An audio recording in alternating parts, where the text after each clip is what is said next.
நல்லா சூடாக சுட சுட இட்லிக்கு நல்லா சொதன்னு இந்த சட்னி ஊற்றி சாப்பிட்றதுக்கு ரொம்ப சூப்பராக இருக்கும். 6 டேபிள் ஸ்பூன் அளவுக்கு எண்ணெய் சேர்த்து எண்ணெய் சூடான பிறகு பொடியாக நறுக்கின 2 பெரிய வெங்காயம் சேர்த்துட்டு வதக்கிடலாம். வெங்காயம் வதங்கி வந்த பிறகு பச்சை மிளகாய் 5, 2 காய்ந்த மிளகாய் கூடவே பொடியாக நறுக்கின 3 தக்காளி சேர்த்துட்டு நல்லா கலந்து விட்டு வதக்கிடலாம்.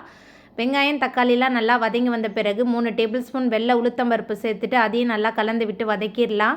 வெங்காயம் தக்காளி எல்லாமே நல்லா வதங்கி வந்த பிறகு இதில் நறுக்கி வச்சுருக்கிற 1 கை நிறைய கொத்தமல்லி, 2 கை நிறைய புதினா சேர்த்துக்கலாம். புதினா அதிகமாக சேர்க்கும்போது இந்த சட்னி ரொம்ப சூப்பராக இருக்கும். புதினா மல்லித்தலையெல்லாம் நல்லா சேர்த்துட்டு வதக்கிட்டு அதுக்கப்புறமா ஆறுனதுக்கு அப்புறமா மிக்சியில் மாற்றிட்டு பெருங்காயத்தூள் கல்லுப்பு சேர்த்துட்டு அரைச்சி எடுத்துகிட்டு வந்துடலாம்.